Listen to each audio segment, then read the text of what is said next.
നിങ്ങൾ ചിരിക്കുമ്പോൾ മോണ കാണുന്നതാണ് പ്രശ്നമെങ്കിൽ ആദ്യം എന്തുകൊണ്ട് മോണ കാണുന്നു എന്നുള്ളതിൻ്റെ കോസ് ഐഡൻറ്റിഫൈ ചെയ്യുക എന്നുള്ളതാണ് ഇമ്പോർട്ടൻറ്റ് ഫാക്ടർ. ചിലർക്ക് കവിളിൻ്റെ അധിക വളർച്ച കൊണ്ടായിരിക്കും മോണ കാണുന്നത്, ചിലർക്ക് മോണ പല്ലിലേക്ക് വളർന്ന് മോണയുടെ എൻലാർജ്മെൻ്റ് കൊണ്ടായിരിക്കും മോണ കാണുന്നത്.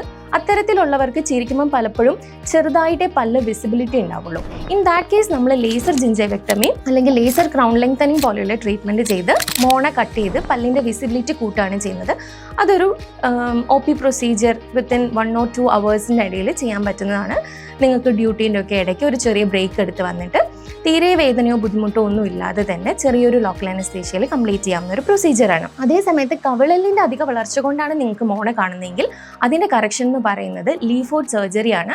അതൊരു എക്സ്റ്റെൻഡഡ് സർജറിയാണ്, ജനറൽ അനസ്തേഷ്യയിൽ ചെയ്യുന്നതാണ്. Permanent correction for the life time ആണ്. ചിലപ്പോൾ മോണ കാണുന്നത് മോണയുടെ വലുപ്പം കൊണ്ടോ പല്ലിൻ്റെ വലുപ്പം കൊണ്ടോ കവിളലിൻ്റെ വളർച്ച കൊണ്ടോ ഒന്നും ആയിരിക്കണമെന്നില്ല. നിങ്ങളുടെ ചുണ്ടുകളുടെ വലുപ്പം കുറവായതുകൊണ്ടോ അല്ലെങ്കിൽ ചുണ്ടുകളുടെ മസ്കുലർ ആക്ടിവിറ്റി കൂടുതലായതുകൊണ്ടോ ആവാം. ചുണ്ടിൻ്റെ വലുപ്പം കുറവാണെങ്കിൽ ഫില്ലേഴ്സ് ആണ് ഓപ്ഷൻ, ചുണ്ടിൻ്റെ മസ്കുലർ ആക്ടിവിറ്റി കൂടുതലാണെങ്കിൽ ബൊട്ടോക്സ് ആണ് ഓപ്ഷൻ.